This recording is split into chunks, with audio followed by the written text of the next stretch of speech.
आक्रमक भूमिका जर कोणी घेतल्या असेल तर ते नाव आहे ॲडव्होकेट प्रकाश आंबेडकर.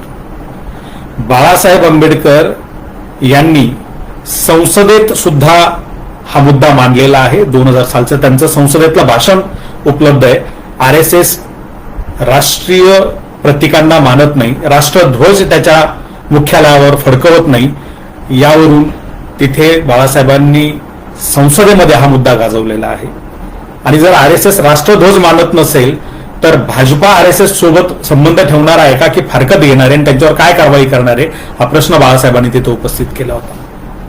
त्यापूर्वी बाळासाहेबांनी, मला वाटतं 92-93 किंवा 91च्या दरम्यानची ती गोष्ट आहे, बाळासाहेब देवराज तेव्हा सरसंघचालक होते, त्यावेळेला बाळासाहेबांनी लोकसत्तेतून एक खुलं पत्र संघाला लिहिलेलं आहे आणि अनेक प्रश्न त्यात उपस्थित केलेले आहेत. त्यात हा नोंदणीचा सुद्धा मुद्दा आहे की तुम्ही कुठल्या कायद्याखाली नोंदणीकृत आहात, तुम्ही कायदा मानणार आहात की नाही, राष्ट्रीय प्रतीकांचा मान राखणार आहात की नाही, असे अनेक प्रश्न त्यावेळेला बाळासाहेबांनी उपस्थित केलेले.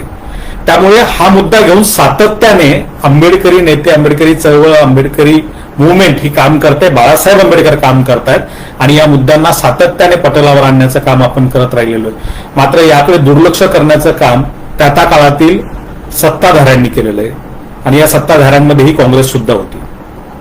ज्या काँग्रेसचे कर्नाटकचे नेते, कर्नाटकचे गृहमंत्री हे आता संघाला पत्र पाठवून तुमची नोंदणी दाखवा असं म्हणतायत, त्याच काँग्रेसचे नेते 2019 साली लोकसभेची निवडणूक असताना वंचित बहुजन आघाडीसोबत काँग्रेसची युती व्हावी, आघाडी व्हावी यासाठी बोलणी करायला जेव्हा आले होते, बाळासाहेबांसोबत बैठक झाली, त्यावेळेला तुमच्यापैकी काही जणांना आठवत असेल की बाळासाहेबांनी त्यांना एक सांगितलं होतं की आपण एकत्र येऊयात, एकत्र लढूयात, 100% आपण भाजपला हरवूयात. मात्र सत्तेत आल्यानंतर राष्ट्रीय स्वयंसेवक संघाला कायद्याच्या चौकटीत आणण्याचा तुमचा आराखडा काय असेल, तुमचा प्लॅन काय असेल, त्याचा मसुदा आधी मला द्या, तो बघितल्यावरती आपण पुढची बोलणी करू. बाळासाहेबांनी कुठेही काँग्रेसला मला इतक्या जागा द्या, अमुक जागा द्या, तमुक जागा द्या असं कुठेही बोलले नाही. बाळासाहेबांनी अट काय घेतली होती काँग्रेसला, त्यावेळच्या नेत्यांना, की ही निवडणूक आपण जिंकल्यानंतर सत्तेत आल्यावर तुमच्याकडे काय आराखडा आहे RSS ला कायद्याच्या चौकटीत आणण्याचा, तो आधी मला दाखवा. बाळासाहेबांनी अट का घातली असेल, कारण गेली अनेक वर्ष, अनेक दशकं काँग्रेस सत्तेत असताना राष्ट्रीय स्वयंसेवक संघ जो आहे, RSS जी आहे, ती फोफावत राहिली. तिच्या बेकायदेशीर कृत्यांना कुठेही आडकाठी आली नाही. बेकायदेशीर त्याची जितक्या काही ऍक्टिव्हिटीज होत्या त्या आरामात सगळ्या सुरू राहिल्या आणि वाढत राहिल्या. त्या काँग्रेसला आराखडा मागणं गरजेचं होतं, लेखी आराखडा मागणं, की तुम्ही आम्हाला स्ट्रक्चर दाखवा, काय तुमच्याकडे प्लॅन येतो दाखवा, कसं यांना कायद्याच्या चौकटीत आणणार. कायद्याच्या चौकटीत का आणायचं, यासाठी आणायचं की हे देशातलं एक प्रचंड मोठं अवाढव्य संघटन जे कायद्याला मानत नाही, जे इथल्या संविधानाला मानत नाही, ज्यांना पुन्हा एकदा मनुस्मृतीचं राज्य आणायचंय, अशा मानसिकतेचे हे लोक आहेत. हे जर कुठल्याही कायद्याला बांधील नसतील, यांचं संघटन जर कुठल्याही कायद्याअंतर्गत नोंदणीकृत नसेल तर यांना कुठलीही गोष्टीची लगाम नसणार आहे आणि तो कायद्याचा लगाम यांना घालण्यात यावा, यासाठी यांना कायद्याच्या चौकटीत आणता यावं. यांना कायदेशीररित्या जर यांनी काही चुकीच्या गोष्टी केल्या तर त्यांना कायदेशीररित्या दंड देता यावा, या इथल्या कायद्यानुसार त्यांना त्या संदर्भात प्रक्रियेत घेता यावं, यासाठी ही मागणी केलेली होती. मात्र त्यावेळचे काँग्रेसचे नेते जे होते बोलणी करायला येणारे, त्याच्यामध्ये नांदेडचे अशोक चव्हाण हे आघाडीवर होते. त्याशिवाय मला वाटतं त्यावेळेला शिर्डीचे विखे पाटील होते.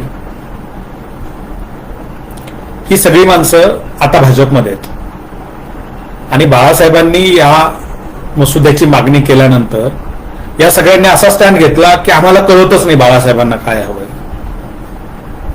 मुख्यमंत्री राहिलेल्या, अनेक वेळा मंत्रीपद भूषवलेल्या, अनेक वर्ष सत्तेत राहिलेल्या, तोंडात सोन्याचा चमचा घेऊन जन्माला आलेल्या या लोकांना यांच्या घरात अनेकदा मुख्यमंत्रीपद आलं. यांना एखाद्या संस्थेला, एखाद्या ऑर्गनायझेशनला कायद्याच्या चौकटीत आणण्याचा मसुदा द्या, ही मागणी कळत नव्हती. मग काय कळत होतं यांना? वर अनेक ठिकाणी आम्ही बघितलं की बाळासाहेबांनी अतिशय महत्वाच्या या मागणीला पुढे केल्यानंतर या लोकांनी या मागणीची टिंगलटावाळी सुरू केली. या मागणीला अगदी हलक्यात घेणं सुरू केलं. ज्या संघामुळे भाजप आणि नरेंद्र मोदी आणि अमित शहा आज देशाच्या मानगुटीवर बसलेत, ज्यांच्यामुळे आज देशाचं वाटोळं होतंय, त्यांना कायद्याच्या कक्षेत आणण्याची मागणी या लोकांना हास्यास्पद वाटत होती त्यावेळेला. आणि आता त्याच पक्षाचा एका राज्यातला गृहमंत्री हा मोहन भागवतांना पत्र लिहितो आणि म्हणतो की तुमची कायदेशीर नोंदणी दाखवा, नसेल तर ती नोंदणी करा. माझ्या राज्यात तुम्ही इतके लोक संघटन जमवताय, पैसा जमवताय, तो पैसा येतोय कुठून, जातोय कुठे, दाखवा. मी असं म्हणेल की उशिरा जाग आली, हरकत नाही, देर आहे दुरुस्त आहे आपण असं म्हणतो, पण ही किती काळ टिकणार ही भूमिका? काँग्रेसमधले स्लीपर सेल जे आहेत, ती स्लीपर सेल जी संघाची, ती किती काळ प्रियांक खरगेला ही भूमिका घेऊन उभं राहू देणार आहे की हे पेल्यातलं वादळ ठरणार आहे? कारण काँग्रेसने आजपर्यंत हिंमत दाखवली नाही. सरदार वल्लभभाई पटेल यांनी त्यावेळेला संघावर बंदी घातली आणि नंतर संघासोबत एक करार झाला. त्यात एक अट त्यांनी घातलेली होती की संघाने त्यांच्या मुख्यालयावरती राष्ट्रीय ध्वज फडकवला पाहिजे, तिरंगा फडकवला पाहिजे, ही अट घातलेली होती. तेवढा 1 वर्ष त्यावेळेला बंदी उठवण्यासाठी यांनी ध्वज फडकवला आणि त्यानंतर पुन्हा कधीच त्यांच्या मुख्यालयावरती राष्ट्रीय ध्वज फडकवण्यात आला नाही. बाळासाहेबांच्या नेतृत्वात इतर पक्षाचे सर्व सहकारी एकत्र येऊन नागपूरमध्ये बैठक झाली. त्या बैठकीचा उल्लेख बाळासाहेबांच्या भाषणात आहे. आणि असं ठरवण्यात आलं की संघाला अल्टिमेटम द्यायचं की संघाने स्वतःहून राष्ट्रध्वज फडकवला पाहिजे आणि जर नाही फडकवला तर आमचे कार्यकर्ते तिथे जाऊन तो फडकवतील. जेव्हा हे सर्व संघटनांचे कार्यकर्ते तिथे पोहोचले त्यावेळेला त्यांच्यावरती लाठीचार्ज करण्यात आला. अनेकांना रुग्णालयात दाखल करावं लागलं. म्हणजे राष्ट्रध्वजाचा इतका तिटकारा, इतका तिरस्कार संघ करतो की तो तुमच्या मुख्यालयावर फडकवा म्हणणाऱ्यांच्या विरोधात हे लोक आक्रमक होतात. तिथली सगळी यंत्रणा वापरतात. यांना राष्ट्रीय प्रतीक नकोयत, राष्ट्रध्वज नकोय, त्यांना राष्ट्रीय कायदे पाळायचे नाहीयेत, कायद्याच्या चौकटीत स्वतःची संघटना आणायची नाहीये. आणखी एक काय कारण दिले यांनी की संघाशी संबंधित असलेल्या ज्या संस्था आहेत त्या नोंदणीकृत आहेत. संघ कुठे नोंदणीकृत आहे? संघाशी संबंधित असलेल्या संस्था नोंदणीकृत आहे, पण संघ कुठे नोंदणीकृत आहे? संघ नाही ना नोंदणीकृत, मुद्दा संघाच्या नोंदणीचा आहे. संघाशी संबंधित असलेल्या संस्था हा सेकंडरी पार्ट झाला, हा नंतरचा मुद्दा झाला. बाळासाहेब सातत्याने 90च्या दशकात बाळासाहेबांनी लोकसत्तेत तो लेख लिहून संघाला प्रश्न विचारले, तेव्हापासूनच्या भूमिका या आजपर्यंत कायम आहेत. या भूमिका बदललेल्या नाहीयेत, यात कुठेही तडजोड झालेली नाहीये. संघाने जेव्हा महाविद्यालयीन विद्यार्थ्यांची नोंदणीचं अभियान सुरू केलं, तिथे राहुल मकासरे नावाच्या आमच्या युवक आघाडीच्या कार्यकर्त्याने जाऊन ती नोंदणी बंद पाडली. तू कुठल्या कायद्याखाली नोंदणीकृत आहे ते दाखव, मग ही पावती फाड विद्यार्थ्यांची. आणि ती नोंदणीच ते काउंटर जे ते उठवायला लावलं. भाजपच्या नेत्यांनी, संघाच्या नेत्यांनी आमच्या कार्यकर्त्यांवरती गंभीर गुन्हे दाखल करायला पोलिसांना भाग पाडलं.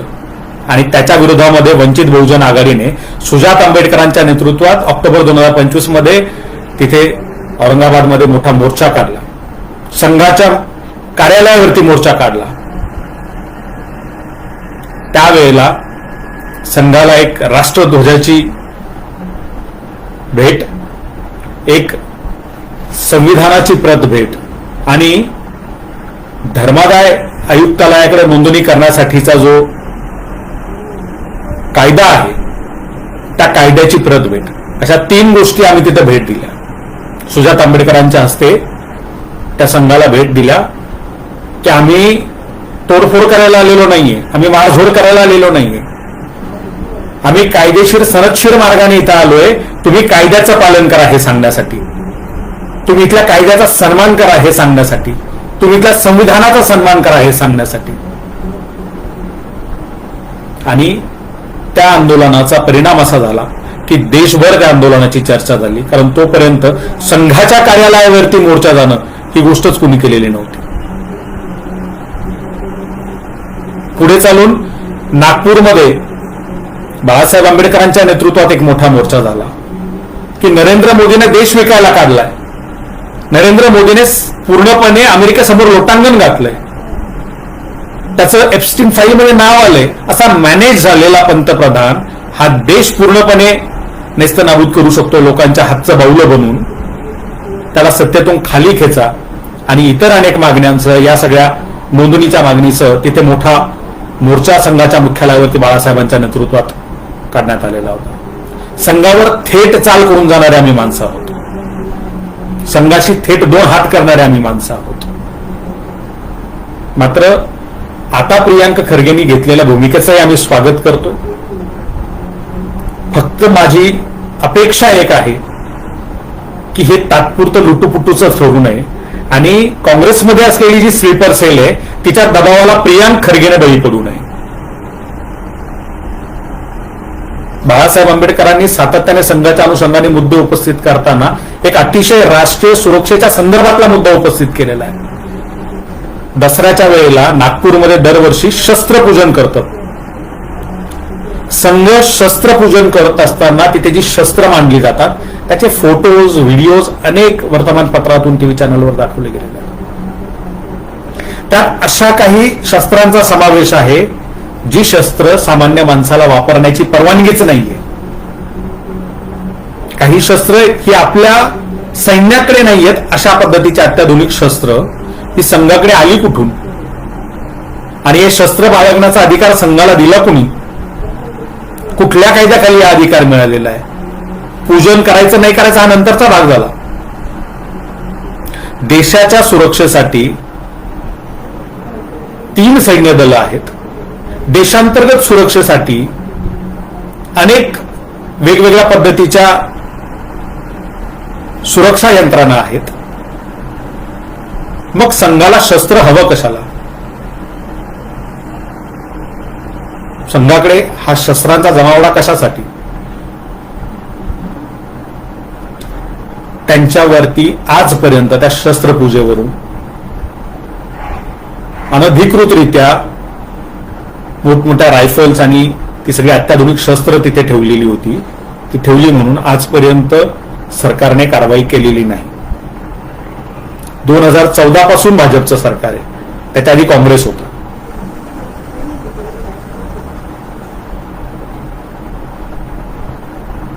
काँग्रेसचे राष्ट्रपती प्रणव मुखर्जी हे संघाच्या कार्यक्रमात थेट जाऊन सहभागी झाल्याचं आपण बघितलेलं आहे, तुम्हाला आठवत असेल. या सगळ्या पार्श्वभूमीवरती प्रियांक खरगेनं घेतलेली भूमिका ही महत्वाची असली तरी ती किती काळ टिकेल आणि किती काळ टिकू दिला जाईल हा प्रश्न इथं उपस्थित होतो. आता भाजपचा एका मंद म्हणावं की बेअक्कल म्हणावं त्या खासदाराला त्याने एक प्रश्न उपस्थित केलाय, तिकडचाच आहे कारण राखमधला, की प्रियांक खरगे हा दलित आहे आणि दलिताला संघावर प्रश्न उपस्थित करण्याचा अधिकार कोणी दिला, असा त्याचा मुद्दा आहे आणि तो पत्रकार परिषदेत बोललेला आहे. तर निश्चितच संघाच्या नोंदणीवरून लक्ष डायव्हर्ट करण्यासाठी हा मुद्दा पुढे आणायचा आणि वेगळ्या दिशेला नेण्याचा हा सगळा प्रयत्न असणार आहेच. मात्र तो जे काही बोललाय ते खोटं बोललाय असं नाहीये, त्याच्या मनापासून बोललाय. ही भूमिका आहे संघाची. त्यामुळे संघात जे दलित गाढव आहेत त्यांना आता कळायला हवं की आपली काय लायकी आहे. इथे समरसता म्हणत जे नाचत तिकडे जातात यांना आता तरी अक्कल आली पाहिजे की संघ तुम्हाला काय समजतो, काय लायकीत ठेवतो. तिथून आता बाहेर पडणं आपल्याला आवश्यक आहे. ही अक्कल आता यांना आली पाहिजे. शक्यता मला कमी वाटते पण आपण प्रयत्न करत राहू. बाळासाहेब आंबेडकर हे सातत्याने, निर्भीडपणे आणि थेट संघावर हल्ले करत आलेले आहेत. संघाला नागडं करत आलेले आहेत, संघाला प्रश्न उपस्थित करत आलेले आहेत, त्यांना प्रश्न विचारत आलेले आहेत. एकाही नेत्यामध्ये महाराष्ट्रातल्या आणि देशातल्या हिंमत नाही संघाला थेट भिडण्याची, कारण यांना ईडी, सीबीआय पासून प्रत्येक यंत्रणेची भीती वाटते. कारण यांच्या हात दगडाखालीच सगळ्यांचे. स्वतःला वाचवण्यासाठी, स्वतःच्या कुटुंबाला वाचवण्यासाठी एका रात्री तिकडून तिकडे उड्या मारणाऱ्या या लोकांना बाळासाहेबांच्या लढाईची कधी सर येणार नाही.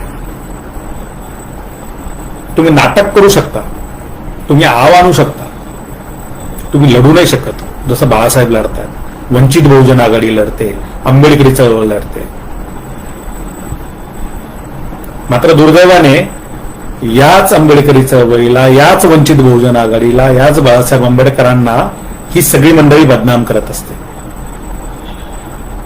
ही सगळी माध्यमं बदनाम करत असतात आणि त्या बदनामीला अनेक जण बळी पडतात. बाळासाहेबांना चारित्र्याच्या बाबतीत कुठे नाव ठेवता येत नाही, व्यसनांच्या बाबतीत नाव ठेवता येत नाही, पैशांच्या देण्या घेण्याच्या बाबतीत नाव ठेवता येत नाही, कुठेच अडकत नाही हा माणूस, कुठेच सापडत नाही. मग करायचं काय? तर संघाची बी टीम, भाजपची बी टीम या पद्धतीचं लेबलिंग करायचं आणि त्यांचं राजकारण हाणून पडण्याचा सातत्याने प्रयत्न करायचा. त्यावेळेच्या काँग्रेस आणि राष्ट्रवादीच्या नेत्यांनी, राष्ट्रवादीचेही नेते होते त्यावेळेला 19च्या चर्चेमध्ये, जेव्हा बाळासाहेबांनी संघाला कायद्याच्या चौकटीत आणण्याचा मसुदा मागितला होता. आता राष्ट्रवादीकडनं तर बिलकुलच अपेक्षा नाही. का अपेक्षा नाही ते तुम्ही पाहताय. हल्लीच आता ते लग्न सोहळे वगैरे त्यांच्या घरातले सुरू आहेत इकडचे तिकडे. आता हे सोयरिकी आता करत असतील, मात्र यांचे नातेसंबंध फार जुने आहेत संघासोबत, हे कनेक्शन जुने आहेत. ज्यांना पुरोगामी राजा, पुरोगामी जाणता राजा वगैरे म्हणून महाराष्ट्रानं डोक्यावर घेतलं, त्यांनीच महाराष्ट्राची माती केलेली आहे. त्यांचा फार मोठा हात आहे त्यात. ज्या नरेंद्र मोदी आणि अमित शहा यांनी आता देशाचं वाटोळं करणं लावलंय, त्यांना गोध्रा कांड सारख्या दंगलीच्या आरोपातून वाचवण्याचं काम या लोकांनी केलेलं आहे. हे पातक यांचं आहे. त्यामुळे त्यांच्याकडनं तर अपेक्षा नाहीच. पण आता काँग्रेसमधला कुणीतरी पुढाकार घेतलाय. महाराष्ट्र काँग्रेसला तर काय अजून जाग आलेली नाहीये आणि काय मला फारसं तशी काही चिन्ह दिसत नाहीयेत येण्याची. पण कर्नाटक काँग्रेसला जाग आली आणि कर्नाटक काँग्रेसमधल्या एका नेत्याने ही भूमिका घेतलेली आहे. ही भूमिका किती काळ टिकते हे बघणं महत्वाचं आहे. काँग्रेसमधली स्लीपर सेल या भूमिकेला टिकून राहू देते का, की ही भूमिका हाणून पाडते, हेही बघणं महत्वाचं आहे. मात्र यासोबतच आपली जी लढाई आपण नेटाने लढत आहोत, इंच इंच पुढे सरकत आहोत, ती लढाई सुद्धा तितक्याच ताकदीनं लढत राहणं गरजेचं आहे. आपल्याला याच्या त्याच्या भरोशावर राहून चालणार नाही. हा देश, हे संविधान, इथल्या राष्ट्राच्या सगळ्या महत्वाच्या संस्था वाचवणं ही आंबेडकरी चळवळीची, आंबेडकर निष्ठ असलेल्या सर्वांची जबाबदारी आहे. त्यामुळे बाकीच्यांच्या डोळ्यावर पट्टी बांधलेली असली तरी आपण मात्र तसे नाही आहोत. आपण आंधळे नाही आहोत. आपल्याला स्पष्ट दिसतंय वर्तमान काय आहे आणि भविष्य काय आहे. त्यामुळे आपल्या भूमिका या फार महत्वाच्या आहेत. या सगळ्या गोष्टी घेऊन आपल्याला जनमानसात जावं लागेल, त्यांना समजावून सांगावं लागेल आणि सातत्याने या विषयावर बोलत राहावं लागेल. या सगळ्या मुद्द्यांना घेऊन आपल्याशी मला संवाद साधायचा होता, आपल्याशी बोलायचं होतं. खूप दिवसानंतर आपण भेटतोय, खूप दिवसानंतर बोलतोय. इथून पुढे आपल्या भेटीतलं सातत्य आपण कायम ठेवण्याचा प्रयत्न करू. अनेक मुद्द्यांवर बोलू. अनेक मुद्दे सध्या महाराष्ट्रात सुरू आहे, त्यामुळे आता हळूहळू एक एक मुद्द्यावरती आपण बोलूया. सुरुवात आज आपण संघाच्या मुद्द्यापासून केलेली आहे. RSS इथल्या संविधानाला नख लावू पाहत आहे आणि ते आपण कदापि होऊ देणार नाही. संघाला इथे मनुस्मृती आणायची, ती कधीच इथे पुन्हा येणार नाही. बाबासाहेबांनी तिला जाळलंय, पुन्हा इथे आपण मनुस्मृतीचं पुनरुज्जीवन होऊ देणार नाही. ही शपथ आपण घेतली पाहिजे, ही खुणगाट आपण आपल्या मनाशी बाळगली पाहिजे आणि त्यासाठी सातत्याने आपण मैदानात राहून प्रयत्न केले पाहिजे. इतकं मी बोलतो आणि थांबतो. धन्यवाद. जय भीम. मित्रांनो, काही जणांनी कॉमेंट केल्या होत्या की या अंगाने बोला, या अंगाने एखादं विश्लेषण करा, परंतु वंचितचे प्रवक्ते सिद्धार्थ मोकळे यांनी त्यांची पूर्णपणे बाजू अगदी स्पष्ट शब्दामध्ये जे मांडायचं ते मांडलेलं आहे आणि त्यामुळे त्यांचा हा व्हिडिओ आहे, परंतु तो ऑडिओ स्वरूपामध्ये तुमच्यासमोर मांडलेला आहे. काही इश्यू असतात त्याच्यामुळे तो ऑडिओ स्वरूपामध्ये मांडलेला आहे. तरी तुम्हाला ऐकण्यामध्ये काही त्रास झाला नसेल. आपलं मत नक्की मांडा. रामकृष्ण हरी. जय जगद्गुरू. जय शिवराय. जय भीम.